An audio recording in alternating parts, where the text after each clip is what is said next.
Welcome, everyone. Thank you for attending our press conference this morning. My name is Aretha Basu. I am the Political Director of Puget Sound Sage and Sage Leaders. I will start our time together this morning with a land acknowledgement, and then we will hear from our community partners.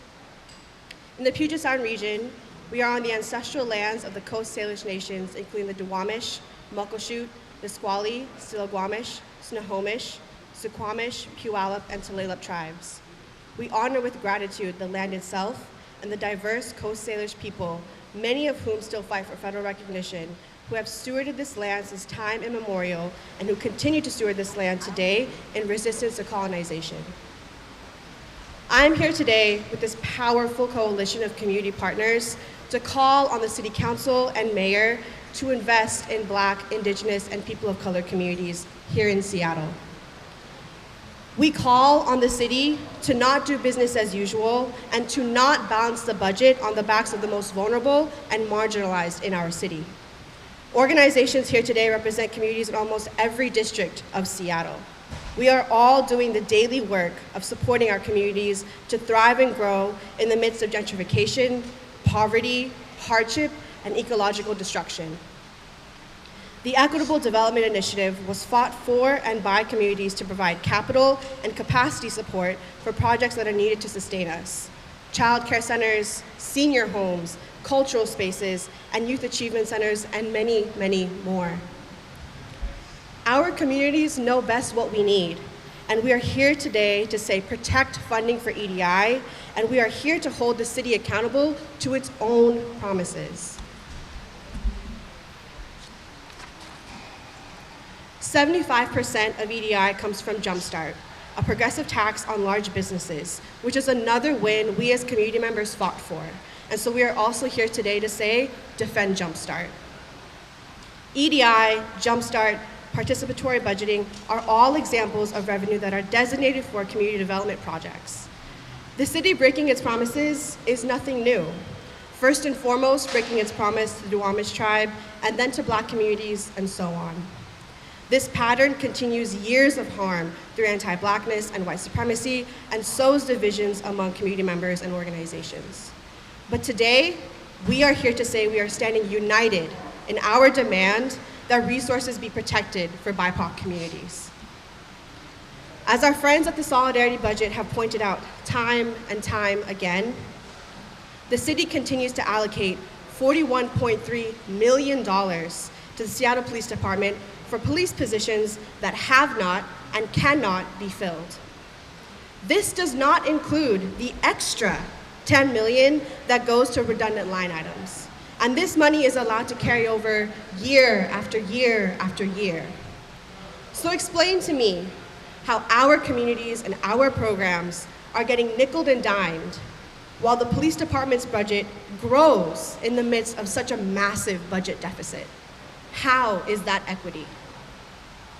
We reject austerity budgeting that seeks to be balanced on the backs of Black and brown communities. We reject the illusion of scarcity and call on the city to find other means of ways to balance the budget. We are here today and every day to protect our communities, EDI funding, JumpStart, and all community investments. We will now hear from our community partners, and we'll start with Ken Workman from the Duwamish tribe. Thank you. Thank you. I am Workman of the Duwamish tribe. And great-great-great-great-grandson of Chief Seattle. 172 years ago, my grandfather stood on the shores of Alki Beach and he said, "Tlaleo, Tlaleo, come ashore, my friends, onto this ancient land of the Duwamish." He did not say, "Come ashore, only you people that look a certain way, only you people that speak in a certain way." He said, "Everybody is welcome here." And so the Duwamish have benefited from this program, from this EDI program. And so I am here to speak to you today in our own words, in our own way, that we as Native Indigenous people would honor the city for continuing to honor their promises to us as Native people and to support EDI in its original format, and that we reject this proposal, CB 120774, in additional burdens that would be required by us, the Duwamish tribe, who have benefited from these resources, who may not have benefited given these new reporting requirements. So thank you, and we appreciate your presence.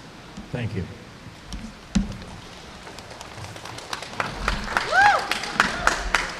Thank you, Quynh. My name's Crystal Brown. I'm the Executive Director for Cultivate South Park. I'm not normally one to stand up and speak out. I like to stay in the background. I like to play the support role. I feel very privileged. I'm empowered in myself. I'm very confident. And Cultivate South Park was lucky enough to receive funding through the Strategic Investment Fund, through EDI, for the project El Barrio. El Barrio is in the heart of South Park, and it is South Park reimagined. It's a quarter block of naturally occurring affordability in community hands to both preserve and develop for the future. It's 25,000 square feet. $5.8 million was raised in less than 2 years, and that was through partnerships, through funding through the city and philanthropy. In 2.5 years, we have implemented small-scale economic development through Shop Small South Park, supporting over 100 vendors and small businesses, the Build Up Concert and Art Series, construction of a commercial kitchen and elevator to support and further small businesses in their development, and to support space for other CBOs who do not have space in South Park. There's not a community center that's active right now, no other community space, and we're right on the heart of the Duwamish River with a lot of great, amazing organizations doing work in community. We are investing in the spaces we live in, work in, and deeply care about for generations to come, and I think that's the important thing, that we know that what we're doing is empowering our people, we're empowering community, and I don't think as the EDI or Strategic Investment Fund as a handout, it was really a hand up for the South Park community and other communities, and we're thriving from that, and in turn we're developing empowerment and prosperity for the neighborhood, which is really for all of us and everybody in Seattle and beyond. Thank you.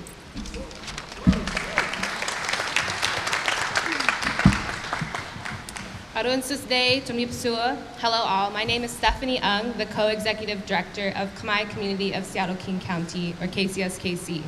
I'm also a frontline community representative for the City of Seattle's Green New Deal Oversight Board.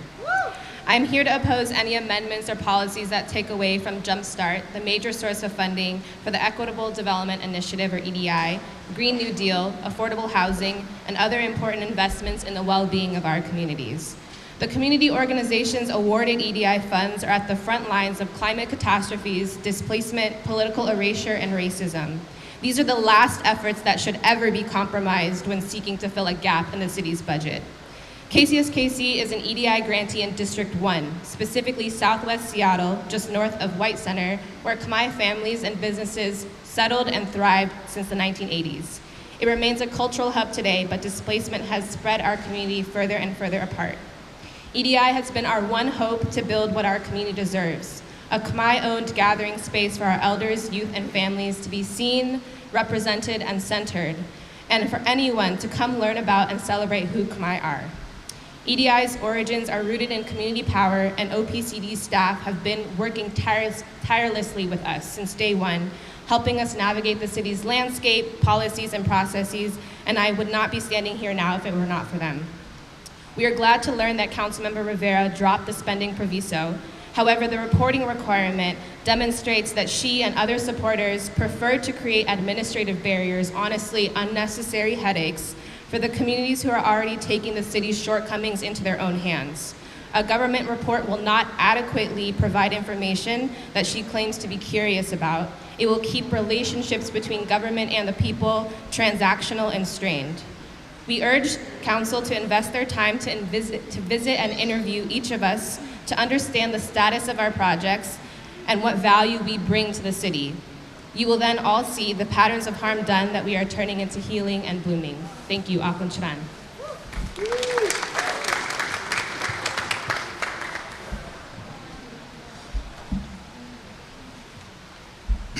Good morning. My name is Miguel Maestas. I am with El Centro de la Raza, the Center for People of All Races. On behalf of our Executive Director, Estela Ortega, and our El Centro community, I'm here to voice our opposition to any efforts that will utilize EDI and JumpStart funding for budget shortfalls. The Equity Development Initiative provides vital funding to organizations serving communities of color to address the affordable housing crisis. But this funding also represents a basic commitment to our communities to support grassroots efforts in developing generational assets for the people we serve. For years, El Centro, along with many others, have raised our voice regarding the inequities that exist and that have been exacerbated by institutional and structural racism. Our organization, like many others, has struggled for decades to address the needs of our communities, and we have successfully demonstrated how to combine affordable housing, childcare, community and cultural space, and economic development opportunities to uplift families and build community. EDI supports the building of infrastructure and long-term assets that serve communities and enhance local services and creates thriving communities. EDI is supporting the construction of a child development center at El Centro's Four Amigos beloved community in Columbia City, which will have art that reflects Afro-Latino, indigenous, and mestizo cultures of the Latino community. These outcomes are a testament to EDI's effectiveness and demonstrate governance at its best. You have seen the unified voice that has risen from our communities in this past week. EDI is an important city initiative because it says that Black, Indigenous, and communities of color are heard, acknowledged, and supported. To withhold EDI funding sends the message that we will no longer be heard, acknowledged, or supported. Thank you. Mil gracias.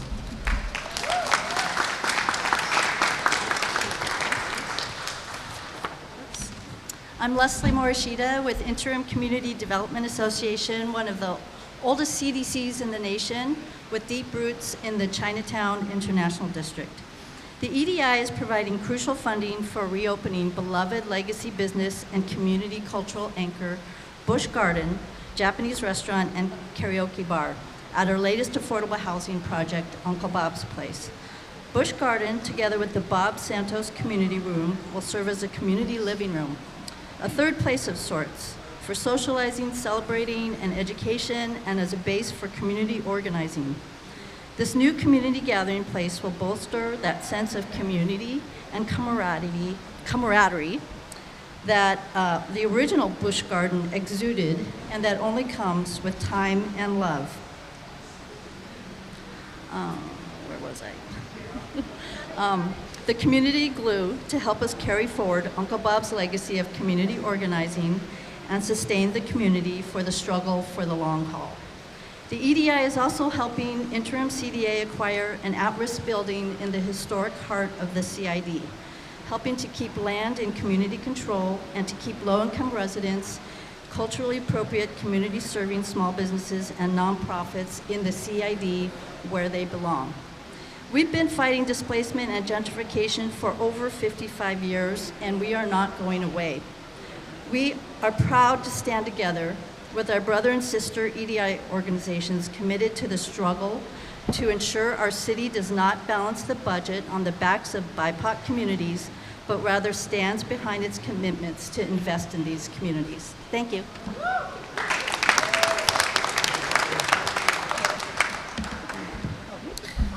Hello, good morning. My name is Quynh Pham.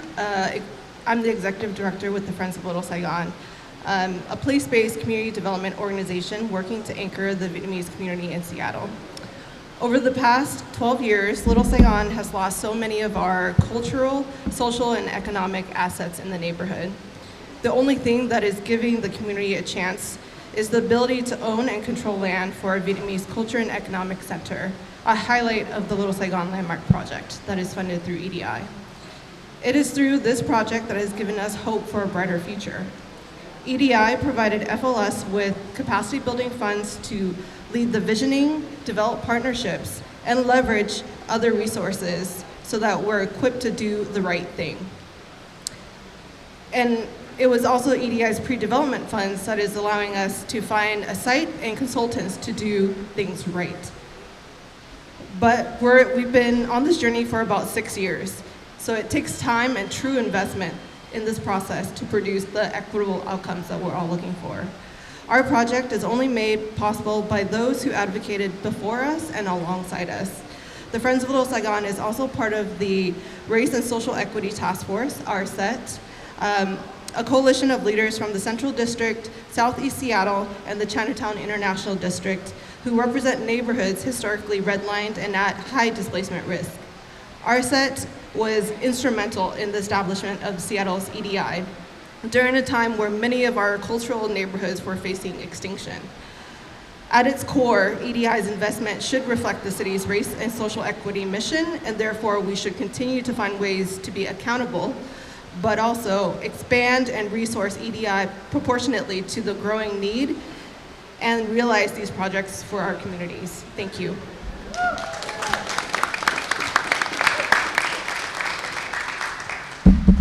Good morning. My name is Ayan Musse. I'm here standing with community and saying that EDI money is community money at its best. It's money that not only develops our communities, but gives us a fair chance of developing what we want to see for our community.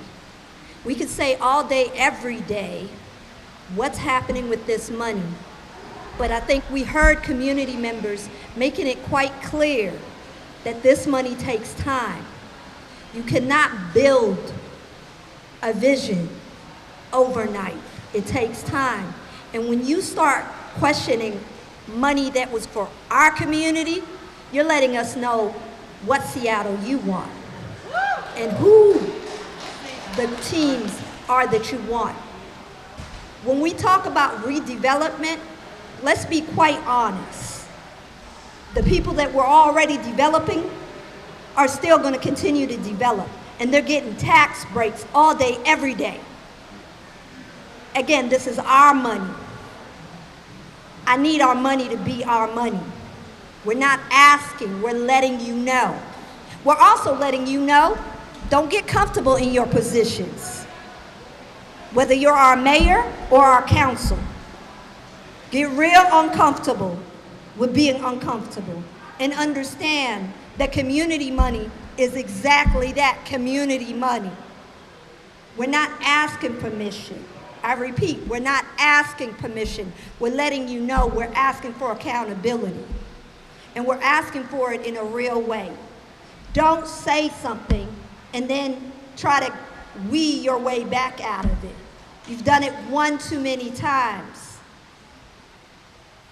Black people have over and over been told and retold something. Natives have been over and over promised and re-promised. Not this time though. We're letting you know the buck stops today and we are getting our needs met, whether you like it or not. And if it means we vote your behind out, be prepared for that. I have absolutely no problem letting you know. Some of you council people that are very comfortable, get uncomfortable. And some of y'all are running. Recognize we see you. How you vote, how you move, is gonna tell us something. That includes our nice mayor. Time's getting ready to be up for you too, my brother. Time's ticking. Time's of an essence. So, our money is our money. Please, hands off of all of our money.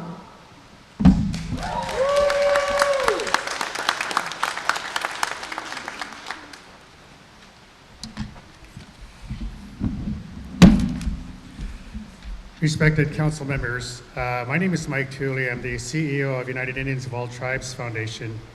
And I'm here to tell you that utilizing JumpStart funds to counter the city's pending $250 million budget deficit is a massive mistake.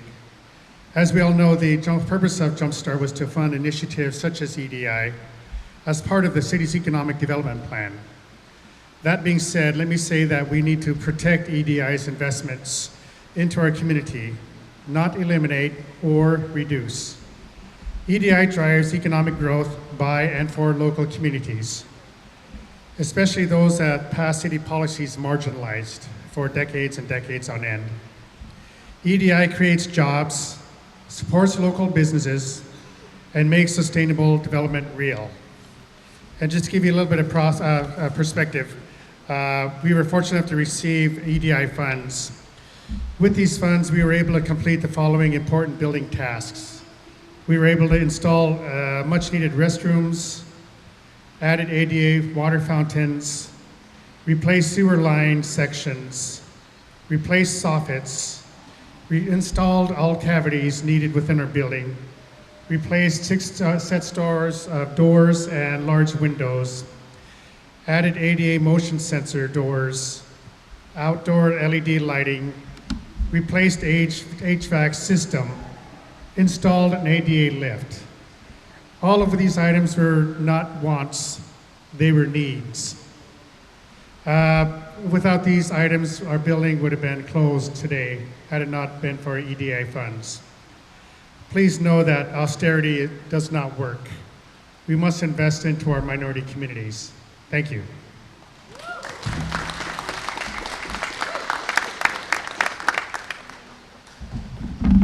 Good morning, everyone. My name is Ubah Gadere. I am currently the Director of Investment and Fund Development for the Cultural Space Agency, a mission-driven cultural real estate development company that was chartered by the City of Seattle. We are only 2 years old, and before that, I was the Division Director for the Equitable Development Initiative at Office of Planning and Community Development.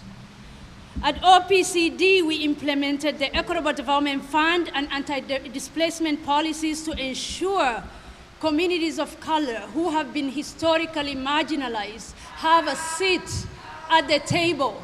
This was co-created by the Race and Social Equity Task Force before the comprehensive plan update was finalized. An equity analysis was done on the comprehensive plan update. And no matter what growth strategy the city was gonna go with in 20 years, it was evident, data showed that the communities of color were not gonna be here anymore. A vision that was written by the city itself included that. And I wanna say, everybody's talking about racial equity, that is a given. But EDI has actually already accomplished a lot. $100 million to 45 projects, leverage $300 million in less than 4 years. One of the projects I was able to visit before I left is right here in Pioneer Square, Chief Seattle Club. Affordable housing, health clinic. Do you know that you have to raise 50% of the non-residential before you even qualify to get housing money? It was co-created by 7 directors in Seattle, in partnership with Advisory Board and Race and Social Equity Task Force. Ethiopian community of Seattle is done. Filipino community of Seattle is done. Let's think about 2020, during the racial reckoning, 3 city-owned properties was transferred to the black community. Let's not forget, it's not about District 2, it's about Seattle. And BIPOC communities, especially black and indigenous communities, cannot live in Seattle anymore. And this funding is actually on the backs of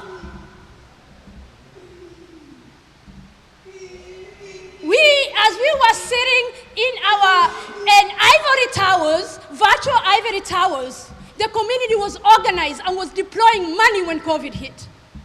So you're not gonna come for our funding. A bunch of affordable housing has been already done. And this is your own. Real estate doesn't wait for us. And if you don't do an RFP process, if you don't push for the capacity building, how are they supposed to do the work? They're developers. They know what they want. They vision this. So I'm not going to continue talking about this, but this is about equitable economic development. Thank you so much. And as my sisters here said, the executive, we are also coming for you, my brother. You represented District 2 before you became the mayor of Seattle. And you are up for re-election next year. We are organized, as you noticed. 3,000 people within a weekend wrote letters. 200 people. I waited for 3 hours. I could not even speak. So I'm going to leave it at that. And I am going to invite one of the champions of District 2 for Councilmember Morales to the pod right now. Because Rainier Beach Action Coalition was one of those initial projects. It needed $3.2 million to acquire their site. We first gave them $1 million. You're saying, why are they sitting on the money? There's not enough. So I'm not going to continue. Come to the pod. And Councilmember Morales. Oh, yes, and we have Urban Family. Thank you. Thank you, sister. Won't be long before you. My name is Paul Patu. I am part of the Urban Family. My wife and I run an organization in Southeast Seattle. My message to the council is simple. Earth, wind, and fire. Earth, wind, and fire. EDI is really about the ownership of the earth. It is the dirt beneath our ground. It is what gives life and it stabilizes the people that live on the land. Without earth, where are we? How will our families root? My message to the council is do not be like the wind that is swayed to and fro. Vote no on the EDI amendments. The EDI amendments, the EDI initiative was formed for the people, by the people. We need that initiative to continue, the funding to continue to flow. And last but not least, fire. If you do not vote in favor of the people, the natural result is fire, a consuming fire. My last thing is I want to leave with you a quote. It's an African proverb that has to do with how we treat each other, how we treat the people in our village, how we treat the least of us, how we treat the least of us. It is important beyond what the council decides that we continue to organize and we continue to put people in seats that will vote for the people's agenda. It's important that we continue to come together like this, but not only when it's time to fight, but also in times of peace. We need to be organizing every season, in and out of season. We need to be ready to put people in place that will vote on our behalf. Last but not least, this African proverb really touched my heart when I heard it, but it was basically about when a young person is not loved, he will burn the village down just to feel its warmth. It's important that we pull together in this time and come together for the things that are important to our communities. Thank you.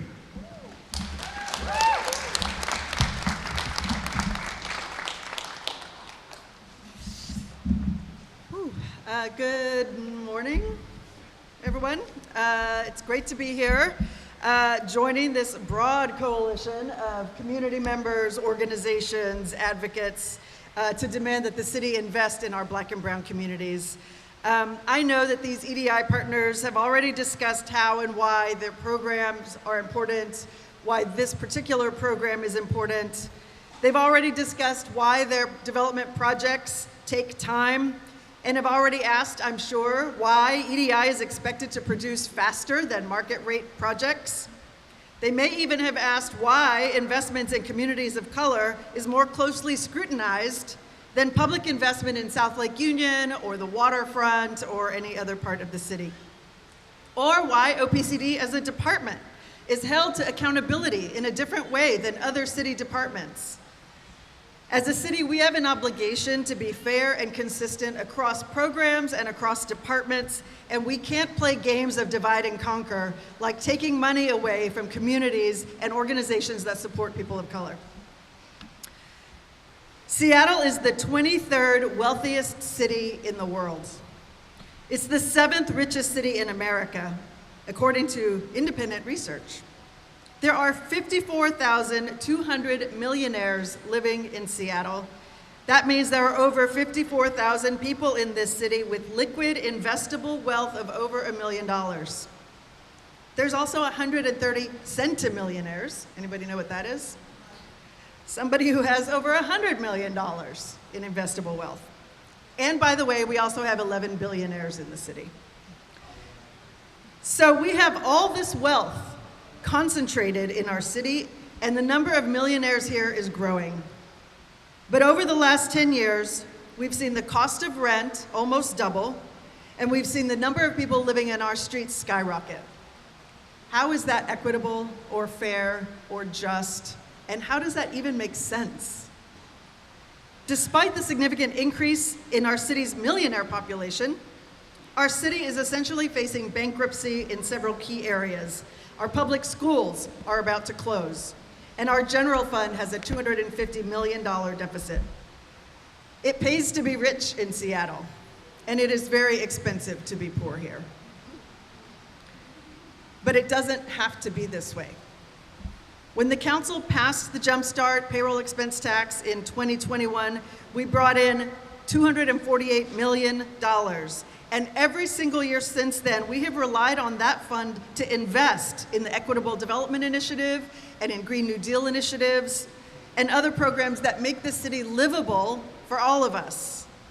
If there's anything I know for sure, it's that this city won't survive if we don't implement more progressive revenue in the city. We are staring down the barrel of an austerity budget, and what we learned this past week is that when budget cuts are discussed, programs that support Black and brown communities are always first on the chopping block. And that's not gonna stand. I think we've all seen from this community, from these partners, from our constituents, from the people who are living in this housing, the people who are taking advantage of the affordable commercial opportunities, the people who are using the childcare facilities that are built by these programs. This is important work. It's not frivolous, it's not extra, it's basic. And this is what we should be doing with this funding. So I want to thank all these community members for being here, for stepping into this fight for a better city for all of us. We need the mayor and the rest of the council to show bold leadership and to demonstrate our commitment as a city, the city of Seattle's commitment to not balancing this budget on the backs of our Black and brown neighbors. Thank you all for being here. Thanks to all of you for fighting. The fight's just starting, but I want to thank you all for being here, and we will continue this conversation throughout the rest of the year. Thank you so much, everybody.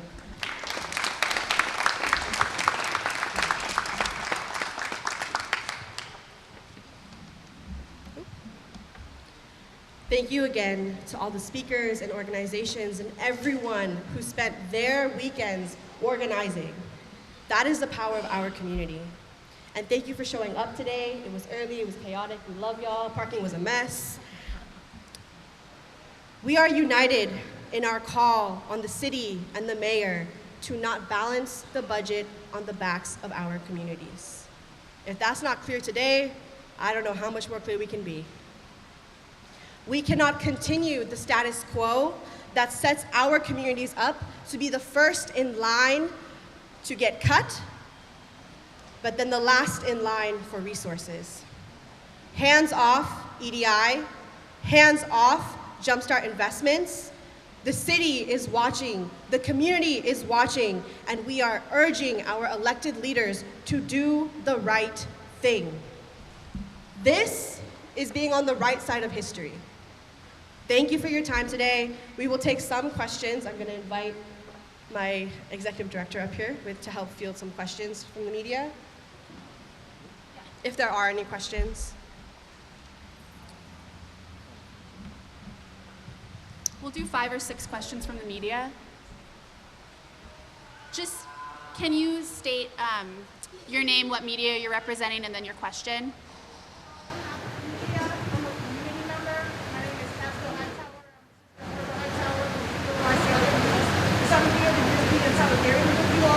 I don't know if you all are aware of what happened in March when the Seattle City Council cut funds for victims of police violence. This seems to be a trend in Seattle.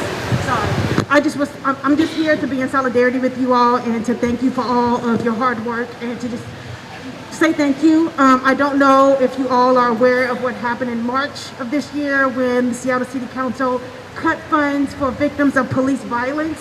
It was a program that I was the program manager for, and it put my family into a spiral of houselessness. So I see a trend of the Seattle City continuing, as you all have continued to say, balance the budget off of the backs of BIPOC communities, off of community resources, off of things that the community needs to have to live and thrive. And so I just wanted to be here in solidarity, ask you all if you're aware of that, and see if y'all are open to any levels of collaboration, as it seems like we are both fighting for the same things.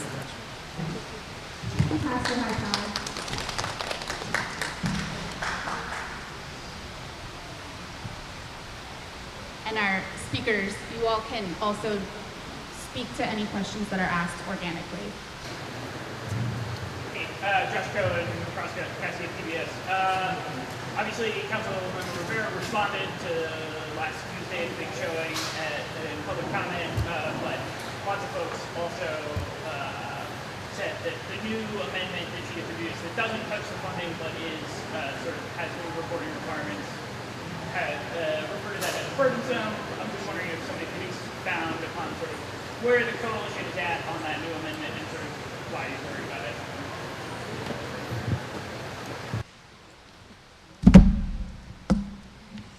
I actually find it really interesting that when it's communities of color that get the funding, we're always questioning them. Why is that not the same for the taxpayer that you're giving funding to? Because when you give a tax break, that's a speaking for itself. So as much as I agree that there should be oversight, we need to be honest of who's not getting oversighted. You have to understand, I think every person here explained to you in different ways the stages that the money is at for them. Not everybody's at the same stage. So when you look at it, what are we really looking at? And if you don't have the staffing, what does that look like? Does that look like that community that need the money don't get the money?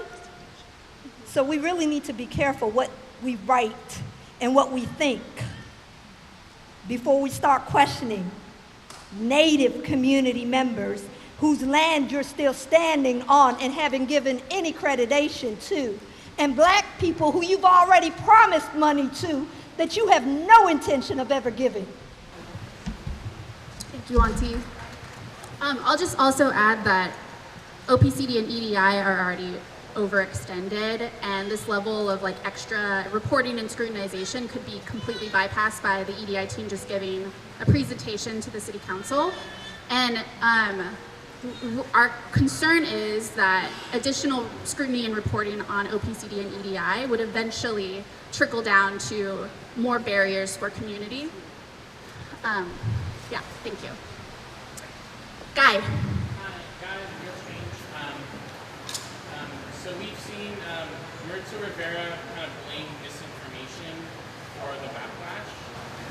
We've also seen other council members hold these like 101 council meetings just to learn the basics of governance. Do you think the new city council is not up to depth? Like is out of their depth in terms of addressing the city's challenges? And also, do you think again, do you think they kind of see a double standard where they're willing to work with corporations for the payout but they're not necessarily willing to talk to communities of color in the same way. Thanks, Guy. Can I answer that actually a little bit? Yeah. Thank you. That's a really great question. Councilmember Rivera was with the Durkan administration when EDI and the SIF Strategic Investment Fund. She was actually part of that. There is no misinformation. What has been written is right there. So when people put things in place and do that, I think you need to like either say, hey, I made a mistake and I wasn't informed. All these projects have been asking for meetings with them. And they didn't bother to meet with them or go visit their projects. So that's what I wanted to say. And I want to add, as far as the capacity building is concerned, developers, when they're in meetings, they're paid.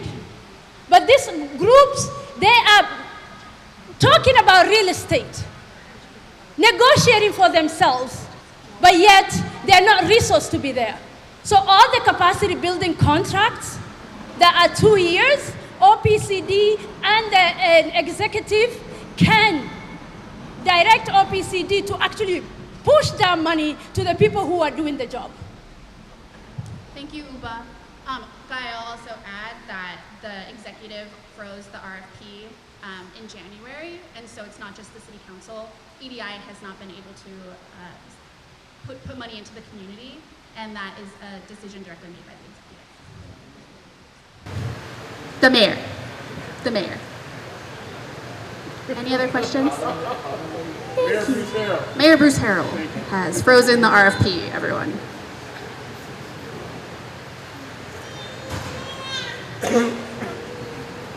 All right.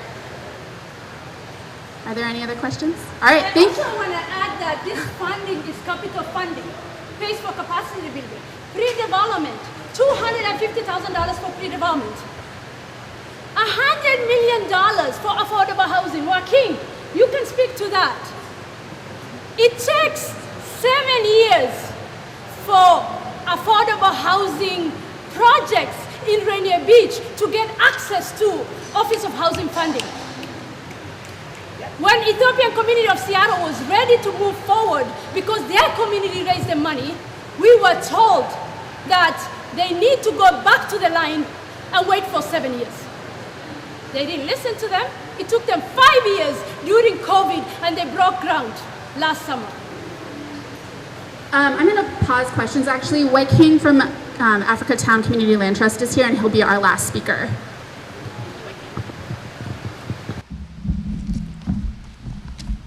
Good morning.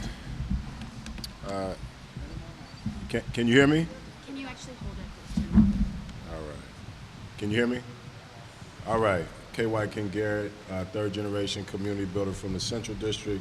I currently serve as President and CEO of Africatown Community Land Trust and a founding member of King County Equity now.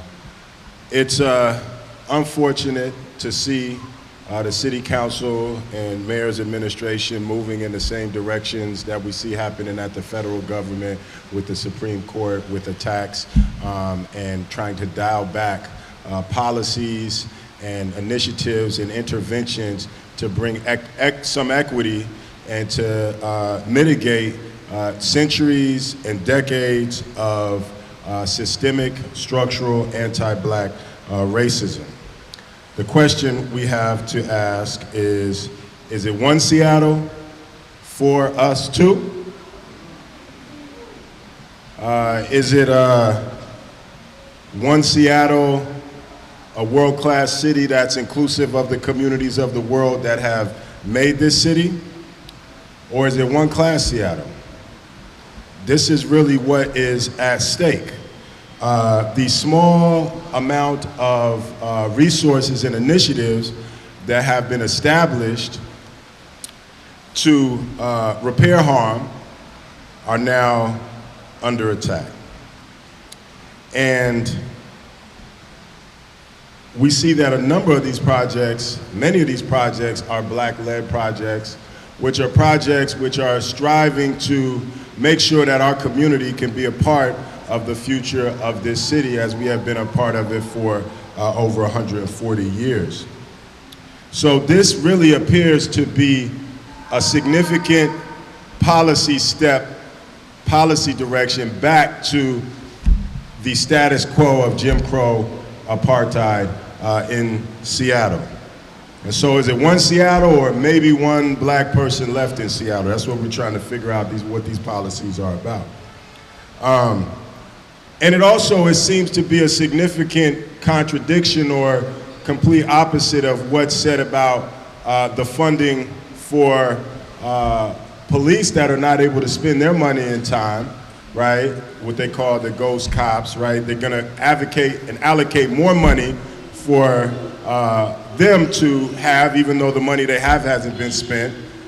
But yet when it comes to community creating spaces, which create safe spaces, which increases public safety, they take a completely different approach, contradictory. So, you know, we heard a lot of the candidates, city council candidates, come to us in community and said they're really gonna be focused on continuing to, you know, work to make sure that communities, all of our communities are included. But again, it's when the rubber hits the road, the policies, and striving to balance the budget on the backs of blacks, that the budget has been created in this country, you know, for 400 years is again, seems to be anti-black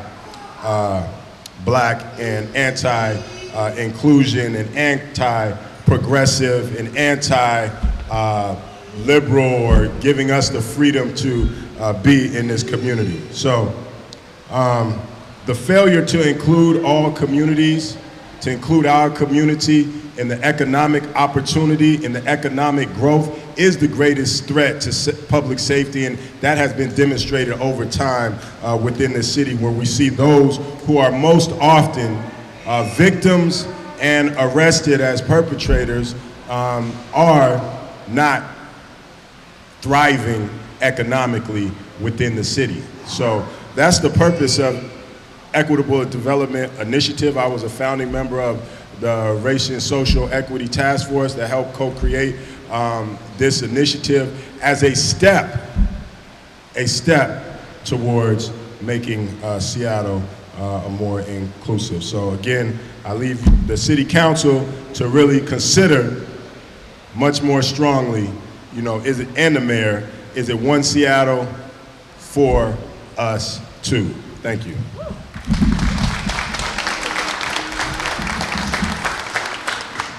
Again, thank you all so much for being here. We just want to close by reading off the names of all of our speakers' organizations and also all of our co-sponsors for today, many of whom weren't able to speak but wanted to show solidarity with us. So we have the Duwamish Tribe, Cultivate South Park, the Khmer Community, El Centro de la Raza, InterIm CDA, Friends of Little Saigon, Africatown, New Hope Missionary Baptist, Whose Streets Our Streets, United Indians of All Tribes, and Councilmember Morales. This event was co-sponsored by the Church Council of Greater Seattle, Communities Passageways, the Cultural Space Agency, Multicultural Community Coalition, Puget Sound Sage, SCIPTA, the Southeast Affected Development, the Transit Riders Union, the Wing Luke Museum, the Yeehaw Indigenous Collective, and 350 Seattle. Thank you all so much for today. Get home safe.